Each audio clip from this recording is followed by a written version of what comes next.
About climate change, the crunch time in Paris, the climate negotiations are going down to the wire on the penultimate day. No signs of any breakthrough just yet. In fact, India is blaming the rich nations for shifting responsibilities to the developing world. India is also claiming that much more needs to be done for convergence. CNBC's Steve Sedgwick is in Paris and he spoke to the General Secretary of the Organization for Economic Cooperation and Development, or the OECD, which is a grouping of all developed nations. Here's that conversation. Regen PowerTech presents Climate Business.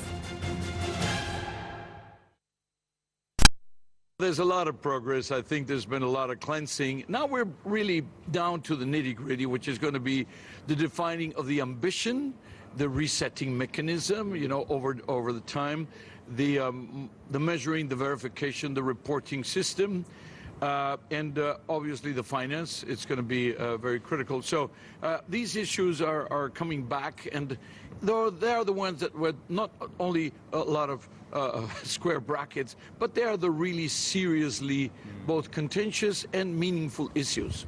We were very scrupulous, extremely rigorous, and so severe that the developed country was saying, for heaven's sake, OECD, there's a lot more money than you're saying. And developing countries, of course, are saying, you're being too generous. So we must be right in the middle. We were very careful.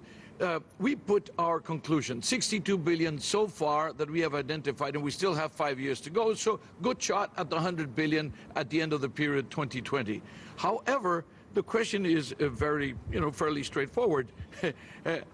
The front page, 62 billion, and 59 pages of our report explaining how we did it. Yeah. So this is why what we would expect is if anybody is in disagreement, they would tell us where and how, rather than simply say, well, it's not the result I expected, which is something different.